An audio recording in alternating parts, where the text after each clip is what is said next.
Today, we're so honored to have with us again, coming back to the program. Ms. May de la Cruz is a technical manager of Bureau Veritas Singapore, one of the biggest certifying bodies in the world. She's handling the Singapore and operations in the Philippines, by the way, and she's sitting today in Singapore. She's going to talk about uh, how do we survive remote certification audit. If you recall, Miss May was with us, I think, a couple of months back, and she shared with us a lot of insights on how to be successful in third-party audits, whether it's certification, surveillance, or renewal of your certificates. But that was, I think, earlier part of the pandemic. Now we all know that most certification audits are conducted remotely. And I think we need to understand how exactly to manage that. How do we handle remote audits, not to mention third party audits? So without much ado, I'll be turning this over to our subject matter expert, our resource speaker for today, Ms. May de la Cruz. May, good morning. Good morning. Good morning, everyone. Mabuhay po tayong lahat. Magandang umaga po. Yeah. So good morning from Singapore. Yeah, here I am again. Okay. And thank you, John, for inviting me again. Yeah. Yeah, it's our pleasure to have you back in the program, May. Uh, yeah, it's my pleasure as well. Yeah.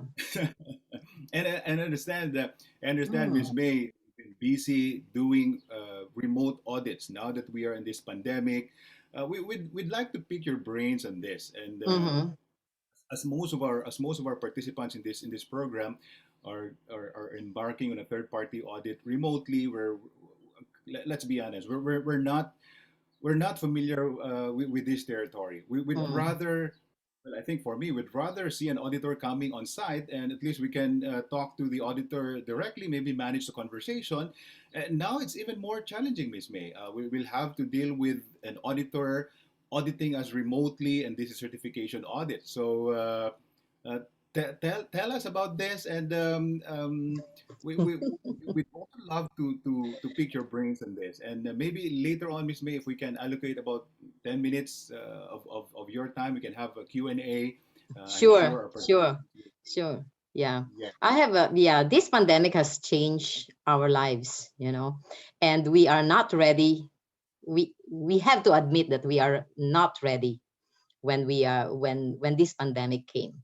Okay, so it is a surprise. It came as a surprise, and with the certification body and those people like us, in this profession doing the audit, if you are nervous and if you are uncomfortable doing the remote audit, we are as auditor are also equally uncomfortable in doing that.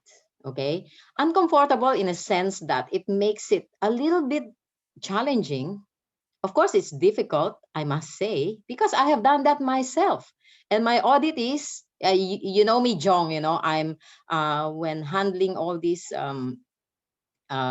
certification and audit, sometimes I really go to the sites and internationally, so I recently performed several remote audits myself, as a head of compliance here in Singapore and also in the region.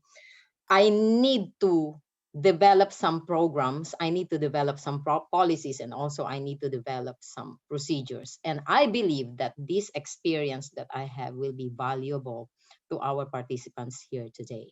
Okay, so um, so much so about those experience. Let me share with you. Are you able to see my slide? Not yet, Miss May. Feel free to start sharing your screen. Okay. Yeah. Are you able to see that now? Yes, looking good. Yeah. Go ahead, Miss May. Give me a moment. It's not. Oh, all right. There. Are you able to see Perfect. that? Yeah. All right. Yes. So, welcome to this training, everyone. And I'm May de la Cruz, and I was introduced very well, by our friend Jong here.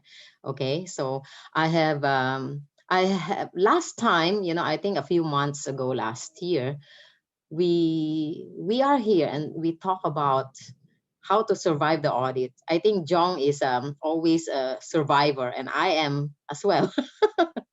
So we love title, giving it a title of surviving an audit process. So this time, I will talk to you about my personal experiences, but at the same time, we will need to link this to the technical requirements of ISO IEC 17021, because this is also the remote audit as well as our normal traditional audit process is governed under the ISO IEC, and it's under the requirement of ISO 1911. Okay, so we are all of us are auditors, and we are good, and we know that this is what we are practicing, and these are against these requirements. Now, what is a remote audit? I don't need to I think elaborate what is this remote audit. As I mentioned, this pandemic surprised us. All right. And we need to, the show must go on in terms of auditing.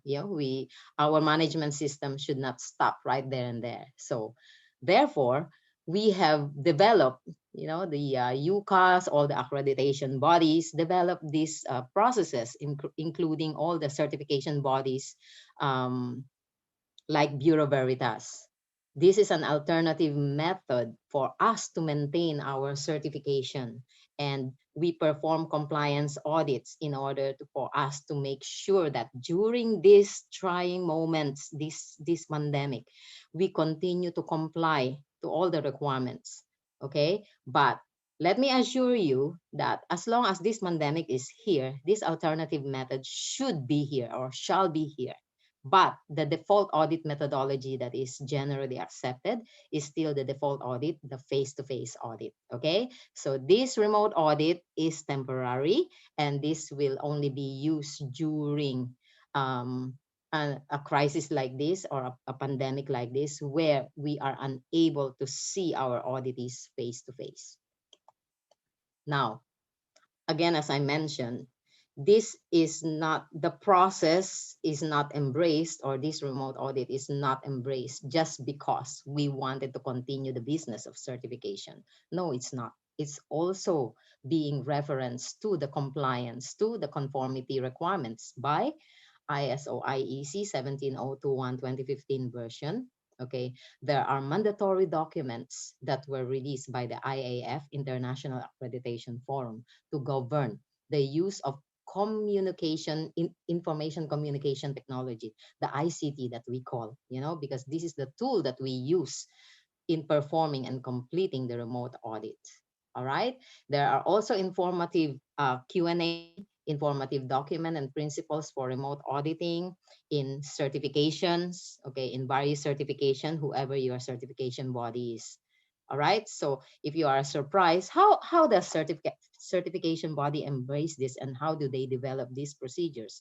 These procedures have been developed based on these references. So we are still governed under this, and Bureau Veritas certification was actually recently audited by UCAS, in terms of our performance for the remote audit process. Now, this is very important. ICT stands for Information and Communication Technology. We evaluate our company's management system using software and hardwares, our computers, smartphones, laptops, whatever you have, in order to have some video calls, cameras. Gone were the days where we are unable to communicate. We're unable to communicate wherever, which part of the world, but right now, wherever you are, we can communicate, as long as this ICT permits us to. So this is a tool that is very, very important. It has to be tested every time. Like, for example, for this Zoom meeting, it is very, very important to test this first, so that there will be an effectiveness in this discussion. For this ICT, okay, and whenever you decided to perform your remote audit, it is in the requirements of International Accreditation Forum, and also for the 1701. Bureau Veritas has developed our policy in conducting these remote audits. And in the initial phase of the pandemic. During that time, it's not allowed to perform 100% audits. Okay, and in so doing, the period of April, I believe that is March to June. All right, we are required to calculate the maximum percentage of ICT use against the number of audit man-days for completion of the audit. Okay, and we need to justify how much face-to-face audit or how much remote audit shall be done. And after this, I think during June, July, so the world, the WHO, there is still no answer whether this pandemic will end. And this procedure and this process and the international accreditation form allows 100% remote audit because it cannot be helped. What is more important? Is it to complete the audit or the safety of the auditors and the auditees? Of course, safety is paramount to everything that we do every day. All right. So now the maximum percentage of audit duration in remote audit is 100%. 100% is allowed as long as it is justified, fully justified. Let me run through you how we justify them. In planning the audit, even you are an internal auditor or an external auditor, it is a requirement that auditors consider this ICT within this audit process as allocated or defined. You need to define what type of ICT do you use. Are you using your smartphone? Are you using Zoom? Are you using Teams? Are you using Skype? Are you using Google Meet? So you need to define this.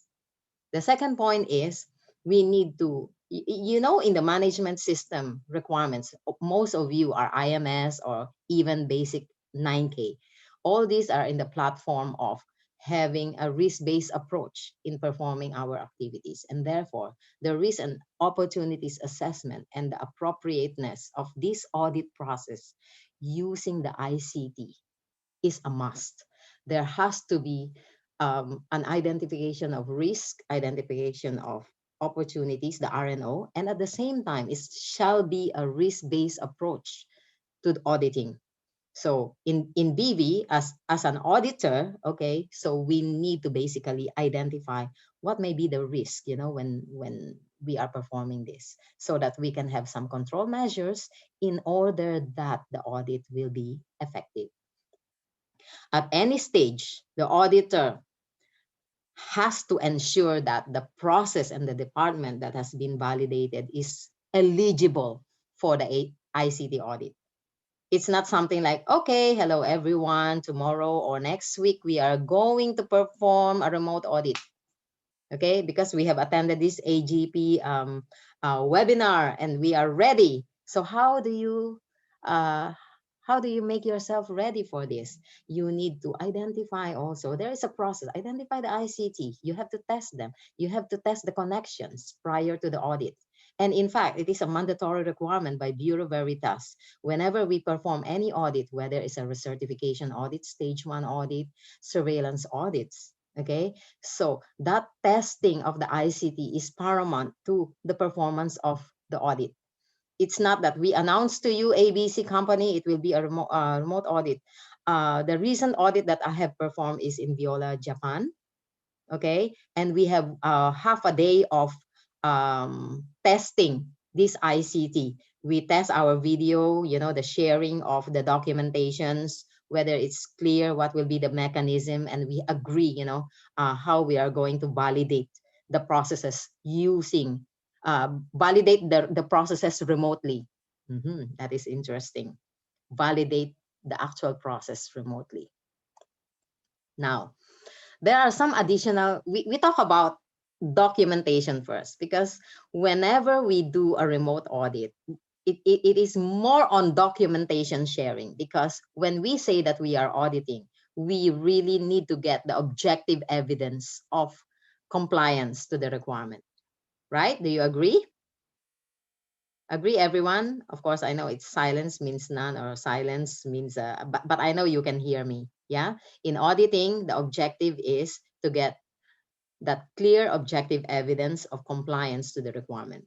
If there is a non-compliance against the requirement, there has to be, or there shall be, a clear evidence of non-compliance as well against the requirement of the standard. So please take note when you are performing the assessment, mostly the objective evidences that will be shared to you, aside from the volunteered information when you are offline, shall be the documents that will be presented to you or shared with you. You have to agree whether these documentations, are you able to share this before the audit? Are you able to share the entire documentation in full by email? Because you also need to take note of confidentiality of the information. Okay. Or are you able to share this online? Okay. Or by a screen? So you need to identify that. So this technique in the remote audit has to be very, very clear. It has to be identified in the plan itself. So whenever we share the plan to our auditors, and our file approval shall require, how did we plan for this ICT and how much ICT has been used in the duration? Because normally when you are doing the audit, right? So it's not always I'm talking to you, but when the moment you share with me the information, I, I may not be talking to you, but I will be reading through, and the reading may take longer. And this is a fact. Sometimes you see an auditor auditing you, and like for me, when I'm or the auditor is a good, very good in typing. Sometimes the auditor is talking to you while typing. Okay, but in remote audit, most of the time it cannot be done. Most of the time, because you are sharing the information, and when your auditor is also as young as me, so I need to wear magnifying glass. Sometimes we need to change eyeglasses, and we need to look at it. That's why the plan, so John is laughing, that's why the plan is very, very important, so that the auditor and the auditee understands, what will it take, and you don't get bored. Yeah, my auditor, shall I drink my coffee first until I give you my next evidence? Okay, so that is important.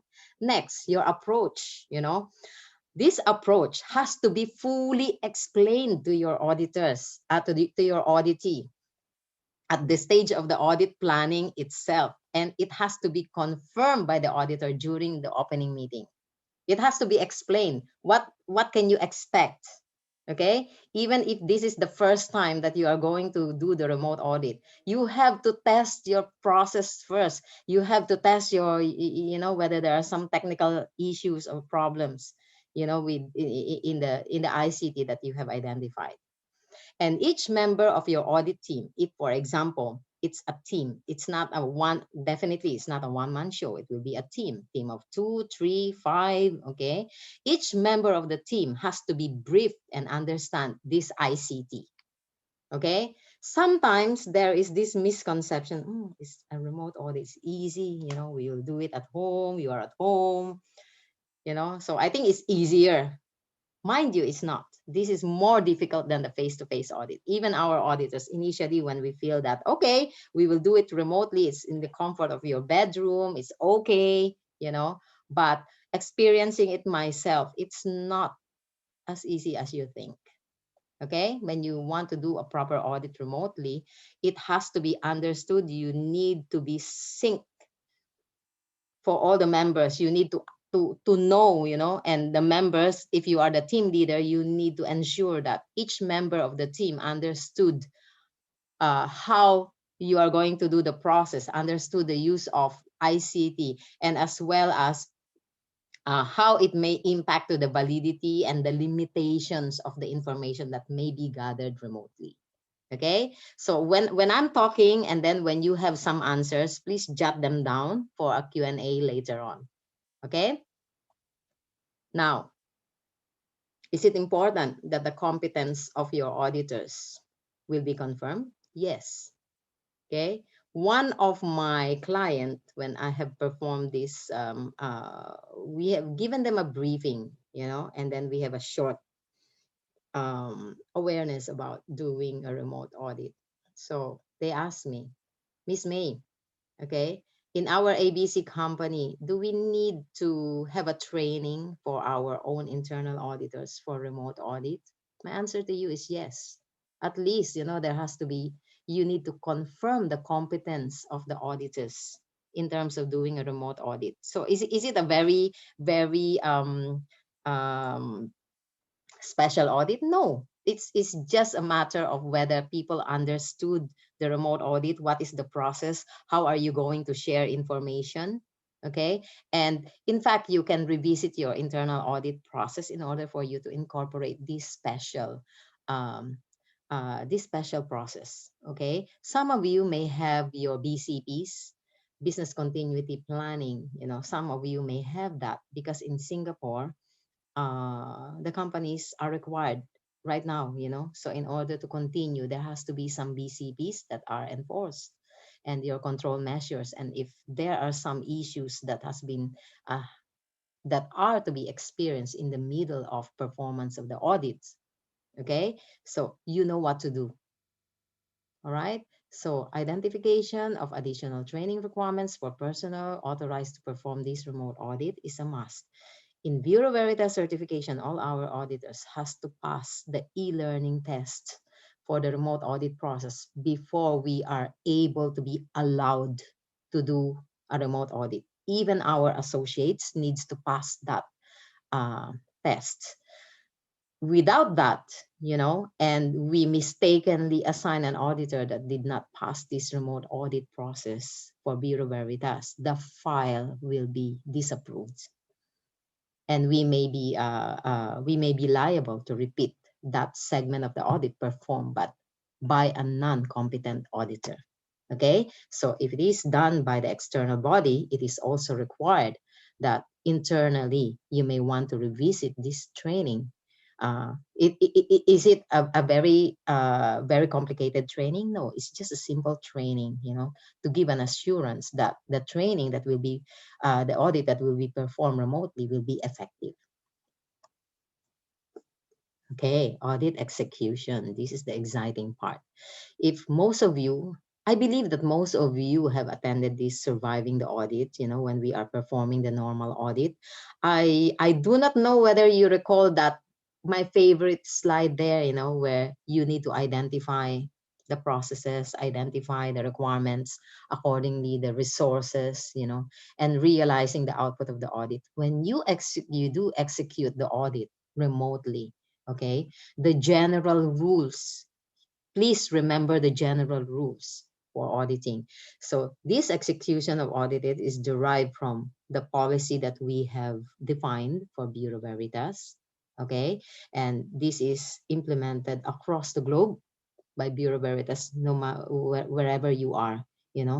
Number one, we should avoid recording of the audits unless you have a very special purpose for it. Okay, so we should avoid this in the context that we have the PDPA. PDPA is more on the data security. In doing the audit, we avoid this. We avoid doing the recording of the audit. So for us, we, as much as we can, if there are some requisitions to record in the same way as when we perform the audit, right? Sometimes you wanted to take photo or take picture. If it is done internally and you want to do this, I think you need to get permission, and it should be known, but avoid it. Okay. The use of translators is to be avoided as well. Okay, when you are doing your internal audit, definitely, I don't think this will be experienced. But in the last audit that I have done recently, I have completed that in January. Okay, it's in Japan, so we have to avoid the use of translator. But in Japan, can it be avoided? Of course, the answer is no. All right, but the audit became very, very long. We have added an additional Monday because there is a translator. Okay, so when we are performing the, of course, in the Philippines, okay, how can this be applicable? Because in the Philippines, we know that we are multilingual. You know, there are a lot of languages in the Philippines, and sometimes when you perform the audit, the real time audit is also very interesting, because sometimes you continue your production with production people. You know, sometimes some of them may not understand the language, they speak the local language. This can be very true, okay, and this cannot be avoided at times. So please, whenever you are doing the real-time audit, because the production validation of your scope, you know, it cannot be the objective evidences that you are continuing your audit, okay, shall be justified by a real-time video and a real-time talking to those operators in at site. Okay, so real-time video presentations to demonstrate and confirm the activities are being assessed. Sometimes, especially when the scope of certification includes manufacturing. Okay, and some of you are all in the offices, and you allow or minimally allow some percentage of people to continue the production. Okay, so the evidence is a real-time video presentations and a real-time interview, you know, for those people in at the site. It is quite challenging, but can it be done? My answer to you is yes, because we have done hundreds, or maybe reach 1,000 audits, you know, since last year up to this point. All right, so real-time video, please take note of this. So your remote audit shall not be justified only by sharing information by copies of the documentations, but if there are some activities, like for example the scope of your certification, fabrication, assembly. So what does it take? So how do you justify an objective evidence in a documentation? Is the output, I have the output documents here, you know, that we have assembled. But during the audit, there has to be a portion of this real-time video that represents that assembly process. Hey, I have 10 people here, and we are also managing, because your RNO shall include the risks during this pandemic as well. If it is not identified in the RNO, then you need to give a real nonconformity, you know, even if it is a remote audit.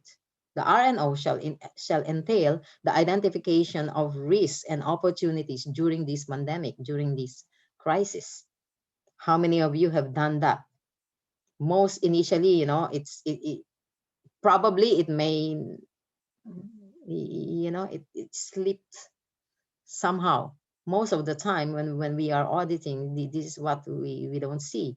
And in fact, some of the control measures, the legal requirements, you know, has to be enforced here as well. Why? Because when you are using the real-time video and present the real activities in the process, like assembly, for example, there are a lot of assembly process in the Philippines. Are you practicing the pandemic controls, like safety distancing? How do you protect your employees whenever you are performing this? And then you will tell me, oh, you are not auditing the health and safety management system. You are auditing my quality management system. Yes, we are auditing your quality management system, but this is part and parcel of the infrastructure.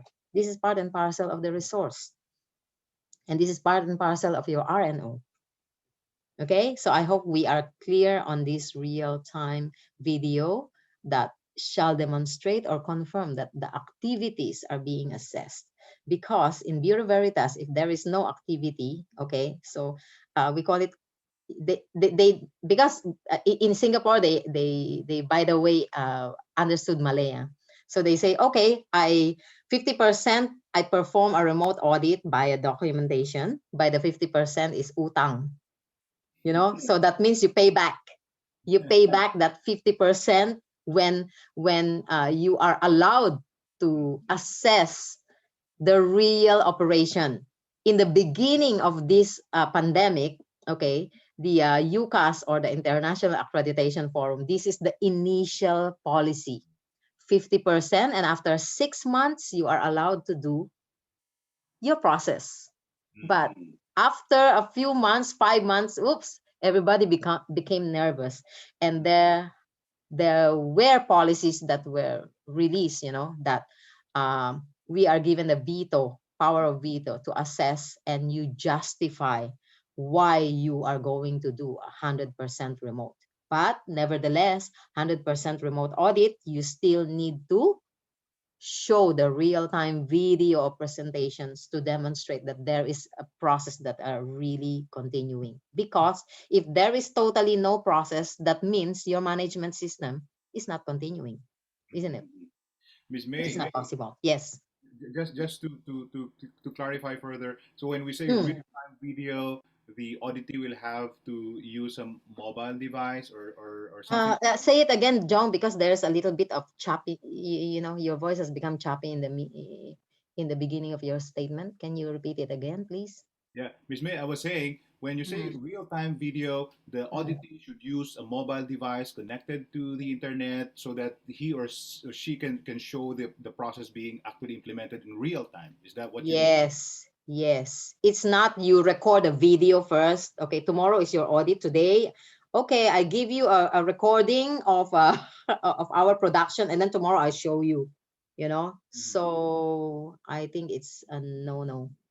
It Mhm. should be a real time, so you can open your WhatsApp, you can open your video camera, you Mhm. can check, you can run through the production, you can show, you see, even in Japan, I just want to share with you that is very interesting, because Mhm. that audit in Japan, it has a lot of ingredients there. We Mhm. have translators, Mhm. uh, the time difference, we manage the time difference, Mhm. okay, and the real time video, because it is a plant maintenance, Mhm. okay, and it's the asset management system, so they need to show us in real time. And Mhm. they ask this, can we record and then we send to you the video? The answer is no. All right. Definitely the answer is no. Okay. So you can use your handphone, okay, messenger, video messenger, in the way that you are talking to your girlfriends, to your boyfriends. It's a real time, right? You Not don't exactly. record, Mm. you don't record your Mhm. your lovey dudes greetings, and then okay, you play it again and again. No. Yeah, it's always real time. So this is a very good example, huh? So it's not boring. Okay, so Okay. so that is the how I answer that question. Thank you for clarifying that. I was about to ask, what about the documentation? Would the approach Mm. be the same? Should the documentation be sent ahead, or no? We don't want them to send ahead because we wanted to also see it in real time documentation. Okay. In the previous slides that I showed, there has to be an agreement between the auditor and the auditee. If it is an internal audit, well, it's easy because you can share. It's allowed to, the element of confidentiality may be lesser, but I'm not saying that it's 100%. Okay. Not all the documents may be shared uh, prior to the audits. Okay, but you can share on the screen. Yeah, do we do that? We do that a lot right now. Yeah, Okay. So but just mm, go ahead, Miss May. yes, Go ahead. Sorry. yeah, but sometimes when you feel that the audit, you can see the last note in this slide. At any time during the audit, when the auditor finds that the use of this ICT or the sharing of the documents is not effective, okay, you cannot understand it, or the text, or when you are reading, you really cannot grasp, that this is an objective evidence. You may need to extend, or you may need to ask more evidences. In fact, after the audit is completed, I have to ask some more documents Hmm. to justify those documents that can be shared and sent by an email. Okay. But again, in doing this internally as an internal auditor, I think it's a lot easier, because within the organization, definitely you are allowed to share your documentations. Hmm. Yes. Just to add to that, Miss May, for the Mm. information of our audience right here, you can actually send the initial documents to the third party audit. Like, for example, in the case of your internal audit records or records pertaining to minutes of the meeting of management review, yes, you can send that. Yes, yes. Is that Even correct? the manuals, if you are allowed to share the manual to your Mhm. external party, well, Mhm. this can be done. Oh, But the records, sometimes the records is a little bit challenging to, because you need to scrutinize which record can be shared to outside. right. Okay, so you need to take note of that. Yes, and not to mention, Miss May, the third-party auditors will also have to check on real-time records, meaning not all records completed Yes. will that's it. The auditors will also have to check on real-time records. By the way. Correct, correct. You don't just if you are a good auditor, I assume that everybody here who are attending our webinar are good auditors. You are not just an auditor, you are good auditors. If you are a good auditor, when some samples has been sent to you, okay, sent to you before the audit, definitely when you perform the assessment, on the time assessment, can you give me more samples of a similar record as you have sent to me? Like, for example, you have sent me the management review. Oh, thank you, you have sent me the management review for the year. Can you send me the previous management review on the screen? Or can you share with me the previous audit report last year and the previous year?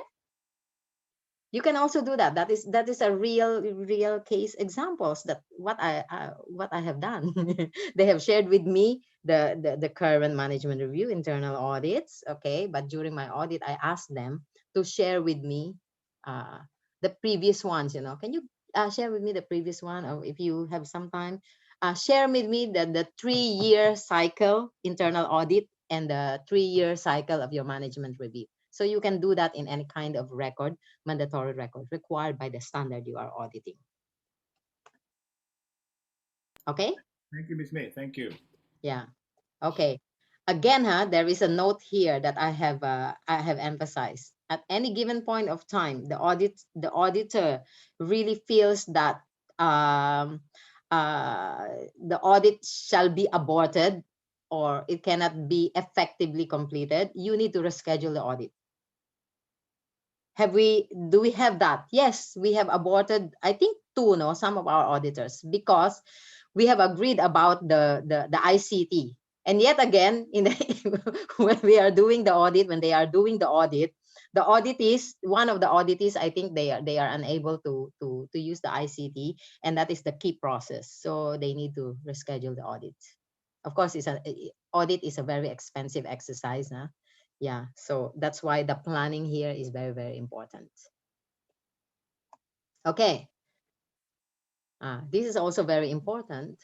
Again, as I mentioned, the potential documented information that has to be reviewed and changed. Yeah. I'm giving you some tips right now. Okay, so whenever you are to go for a remote audit with your certifying bodies or even in your internal audit, yeah. Hi, there is a bit of interference. Hello. There you go. That's sorted, Miss May. Go ahead. Okay, yeah. So please take a look at what I'm showing the screen right now. So these are some tips, and this is a real tip that you will need to do, So before you embark on a remote audit, whether it's internal and you are ready for your external audit, please make sure that you have revisited if you have documented your RNO, risk and opportunities assessment. Okay, so when it's an anti-bribery, this is an example, or it is your any management systems. Okay, the risk and opportunities, okay, has to be revisited. I sample here the anti-bribery management system. If any one of you is certified on this, okay, so probably I put this here because in the anti-bribery management system, it is a must that the RNO has to be revisited. So for me, it has to be implemented across all the management systems, whether it's 9K, 14K, 45K, 41K, or whatever management systems you are implementing. Please revisit the RNO and the risks. risk assessment when it comes to ISO 45K. You have, right?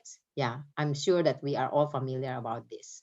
Then we have to identify additional training requirements of personnel authorized to perform the function in the process of remote audit. So am I talking only about the auditors here?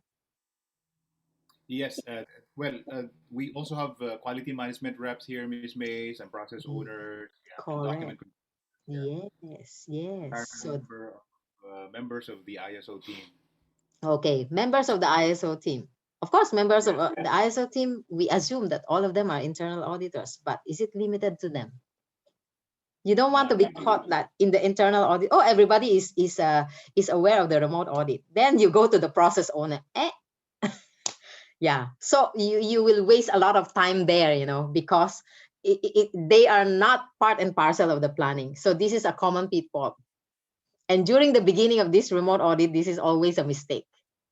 Okay, so you concentrated on your auditors, but you have not given a little bit of a briefing or a training to your auditees. So you have to be mindful of this as well.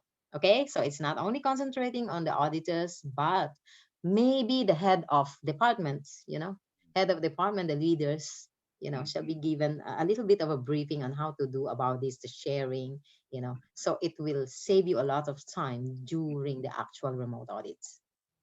this is Okay. actually Hmm. Miss May, where we also help our clients or projects in coming up with additional guidelines on how to do internal remote auditing. Audits, yes. Yes, Yeah. Yeah, some that's very good. exactly. Some of their auditors will be working from home, and Mm, or maybe the process owner is working from home. So some mm, specific guidelines will be put in place to make sure that remote correct. auditing is clear for both the internal auditor and the internal auditing. Yes, that's right. Very good. Okay. And also do not forget your IT, Mm. the participation of the IT representatives in this case, because it is very, very important remotely, so that the audit will be effective. You don't want to end up, you have planned the audit, and you thought that, okay, internally, the ISO committee, you have done everything that you could. But yet again, during the performance or even the testing of the ICT, that's why the testing of ICT is really very, very important with these audits, because that will determine whether you need to proceed or not to proceed yet, because there are some hiccups that you still need to address. Okay, that's why the item number 3, remote audit guidelines for auditors and the technical experts and whoever they are, is important. Okay, like what you mentioned, Jong. Yeah, you are helping your clients to do this. There has to be some guidelines that affects not only the auditors. Mm. Another common pitfall.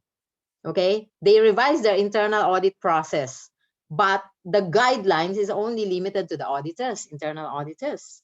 But Mm. what about those people who are participating in the remote audit? They Mhm. are also equally important, and they shall be addressed also. They also need to be taken into consideration when you are doing the remote guidance. Mhm. Okay. Yeah. All right, let's All move right. on. Okay, so after we have planned, we perform the audit. Now we are doing the audit reports. Okay, of course, for external bodies, the external audit report is very, very important, because this is the basis for the approval. Because every time the report, even the surveillance reports in Bureau Veritas, we are very, yeah. They say this is a very tedious process for certifying bodies, because right now, when this remote audit has been approved, the sampling for even the surveillance audit, is higher. So that means we will need to sample the reports that are being passed to us, so that it will be deemed effective, that the audit is deemed effective to maintain the scope of certification. So audit reports share clearly what are the contents. I'm telling you what are the contents. Identify the extent by which this ICT has been used. Of course, it's 100%. Okay. You use Zoom, sharing the documents in this, but you also have, don't forget, you also have this real-time video. So you need to identify also, what have you used, and it has to be captured in your report, even in the audit plan. And the audit effectiveness and the use of ICT in achieving the audit objective has to be declared. Okay, activities performed at a virtual site shall be identified as well. So this is what I'm talking about. So if it is a virtual site, okay, there is assembly process, uh, uh, fabrication process, okay, mixing process, cleaning process. It has to have this real virtual. Okay, I recall a question last time. Miss May, picture? Can I take picture and then I send to you the photo? Is it accepted? Is it accepted? Someone asked me, Miss May, in the virtual sites, can I take a picture and then send to you? That they are, the cleaner is doing like this. Yeah. I'm cleaning the wall. Okay, then I take photo. As an auditor, is it acceptable? We'll have to make sure that that photo was actually taken in real time. So you'd rather show the virtual video, right? Rather than you check the photo. Yeah. Yeah. Okay, especially when there is some effectiveness that we are talking about here. Like for example, is the cleaning trains, public transport. Mhm. Okay, so remember that during this pandemic, hygiene is one of the key process, in order for us to uh okay, to protect ourselves, but it's a mandated by the government. Hygiene mandated by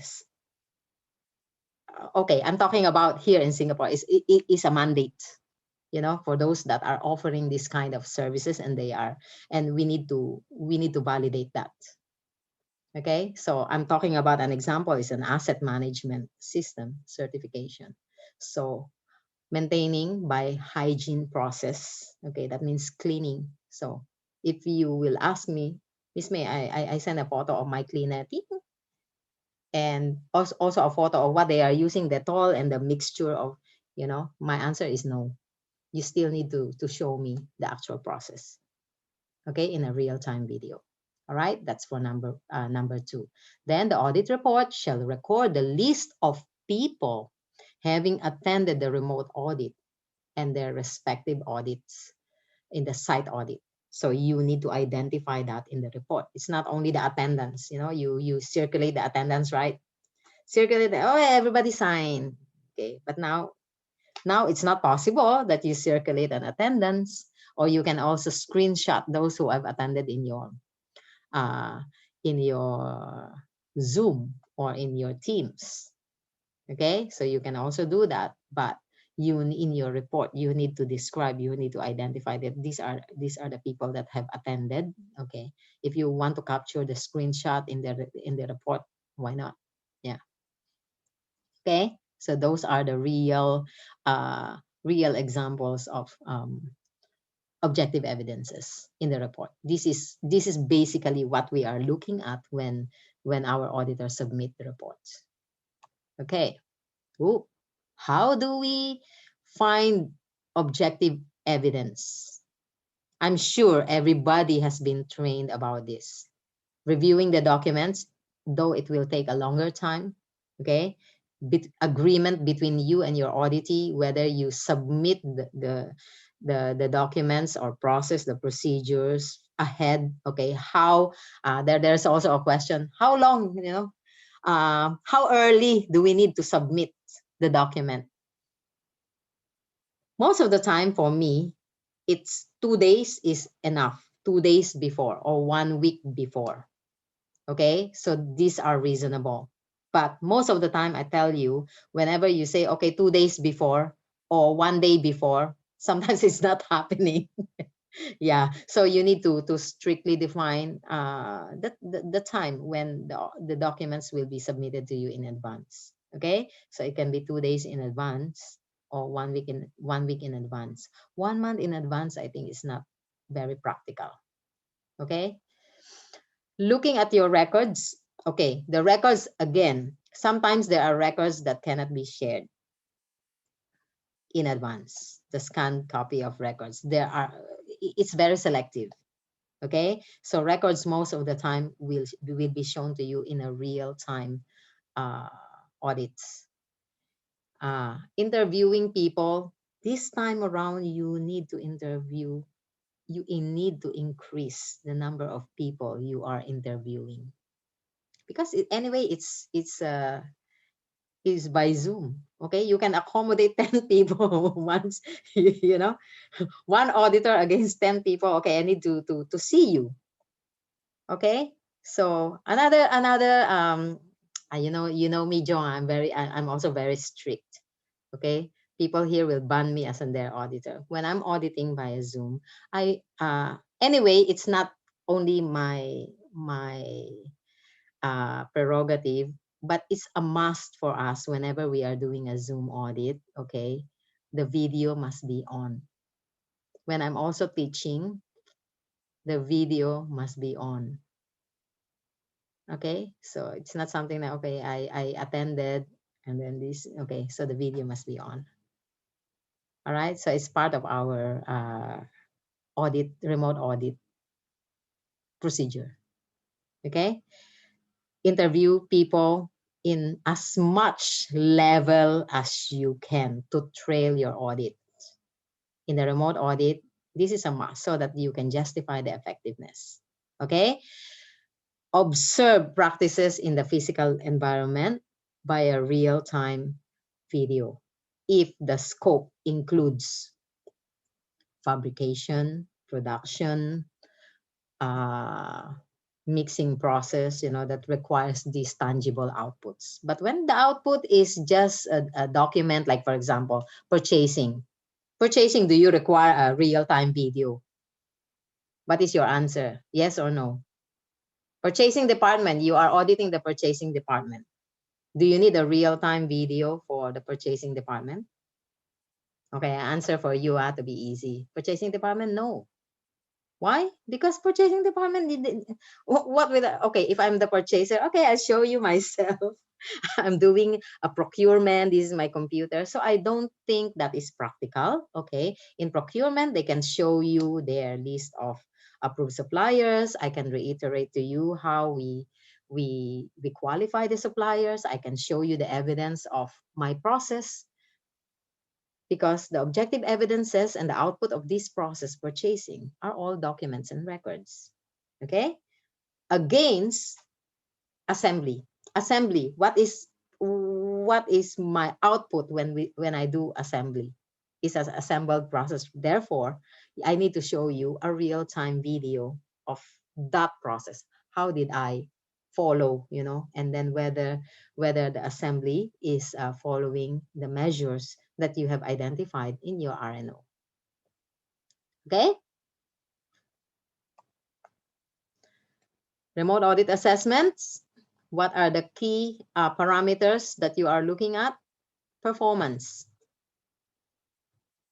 Okay, what is the actual performance? Whether this process has achieved their objectives as is set.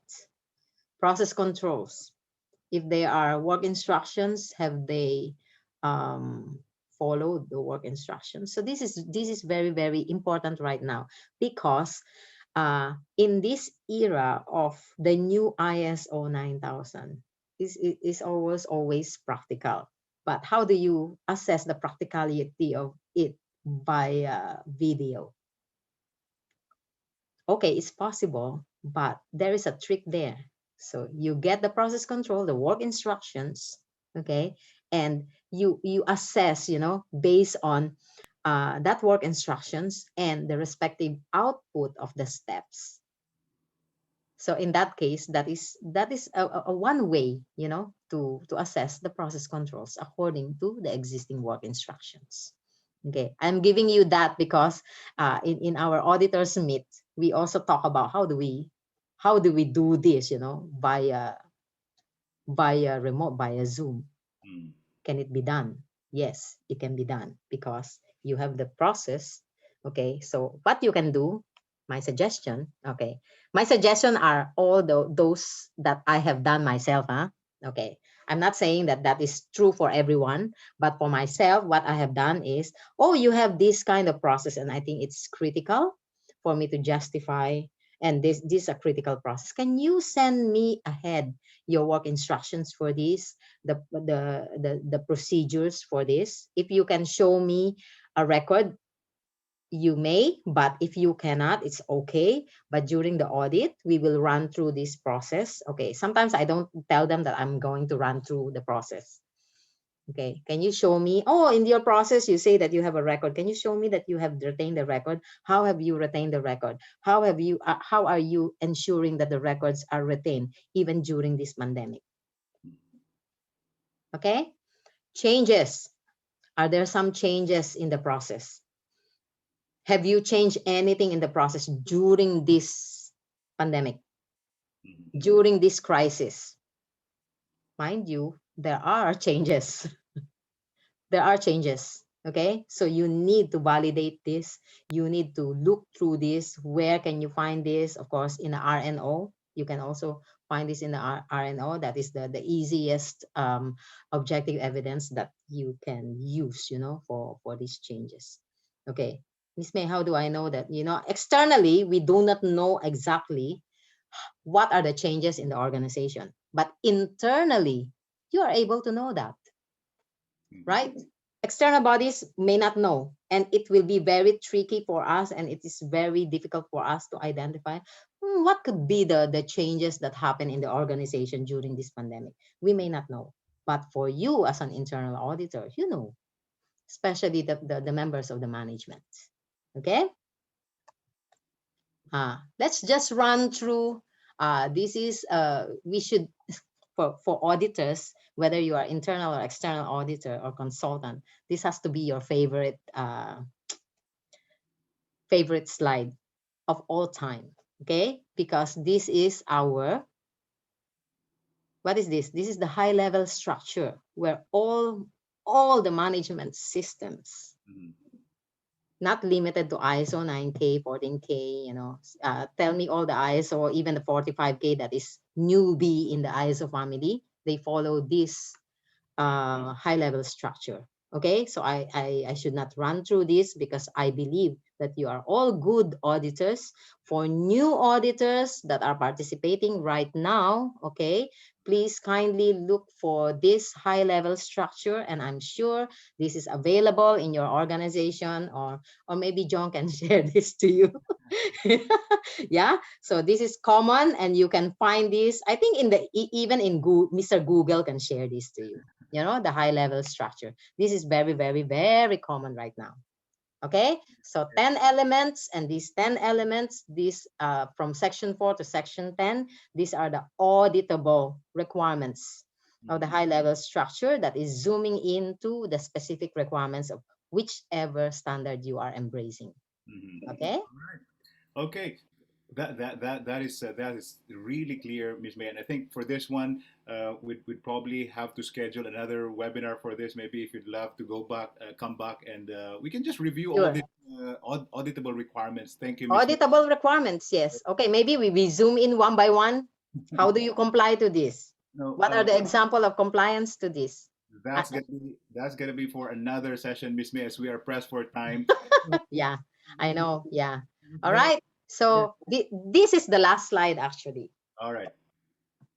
This is the last slide. That is the concluding slide, and this is the slide. Okay, I'm not giving you an exercise or a virtual exercise. All of you, you need to identify the process. You recall that slide that I have shared with you. Identify your process, identify the standard.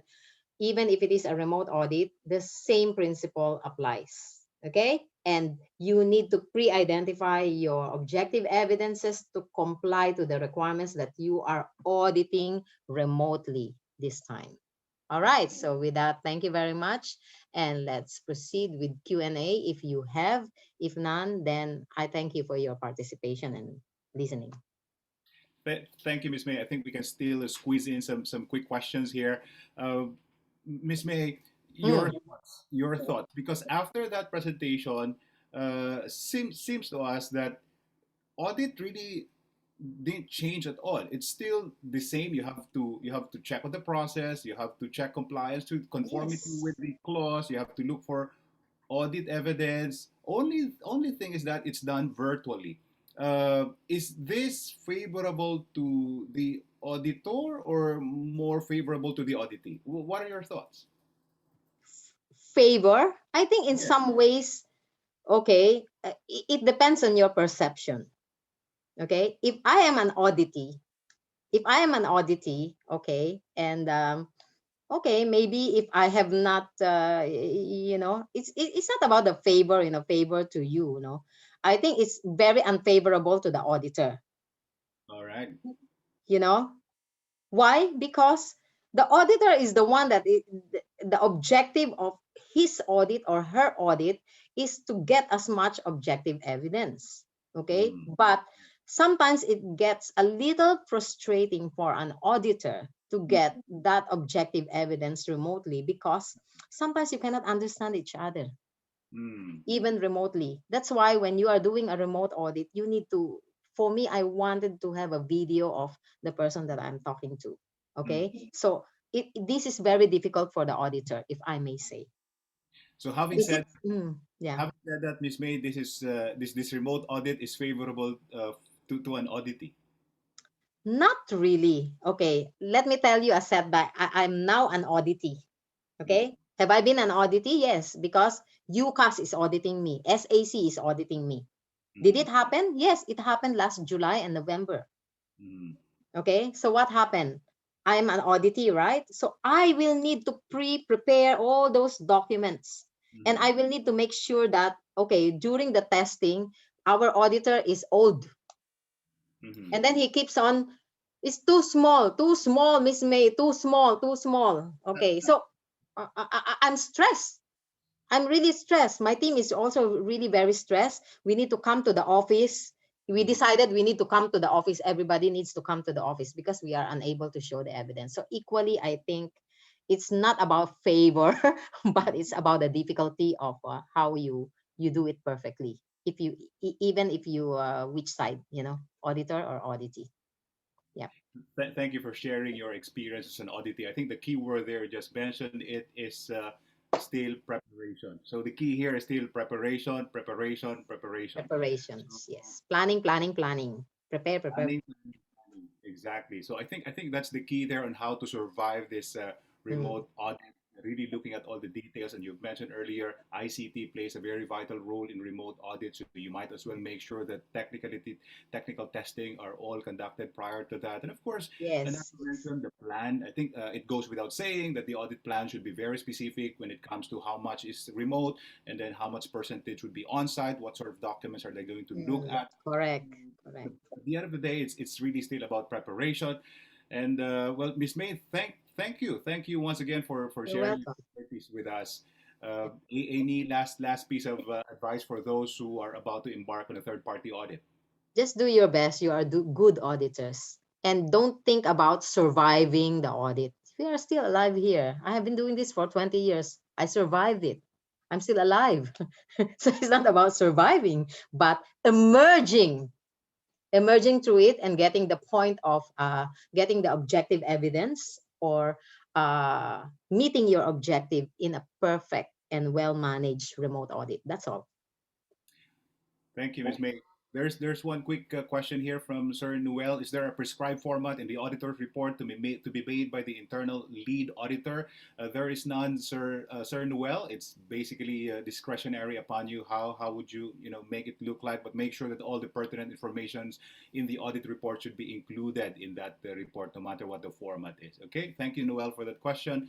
And Miss May, it's been a wonderful talk once again with you. We hope to see you still in our future Okay. webinars. Yeah, I hope you have a takeaway from that discussion. Yeah, no matter Absolutely. how short. Yeah. Absolutely. We've been taking notes, Miss May, and thank you so much. You stay safe there in Singapore, You and too, all of you. Yeah. proud of you. Thank you so much. Yeah. Thanks everyone. Yeah. All right. Ingat po So, tayong lahat. Okay, stay safe and see you again. Yeah. Survive it. We are fighters. Filipinos are fighters. there you Thanks for go. that. Thank you very much, Miss May. And I guess that's it for today's webinar. And we would love to see you once again next Friday, the same time. And one small favor we'd like to ask from you, if you can also share this with your entire ISO team, bring along your process owners, even your top management. Help us grow this small community here where we're Mhm. building at AGF Consulting Group. We're going to post the link for next week, so go to our Facebook channel and don't forget to like. All right, this is recorded there in our Facebook, and so if you'd like to review the discussion here, you can go back to the Facebook channel, visit our YouTube channel as well. And I think that's it for today. Enjoy the rest of your Friday. We'll see you again next week. Miss May, thank you so much. Thank Stay you. safe. Okay. You too. Bye. Bye, everyone.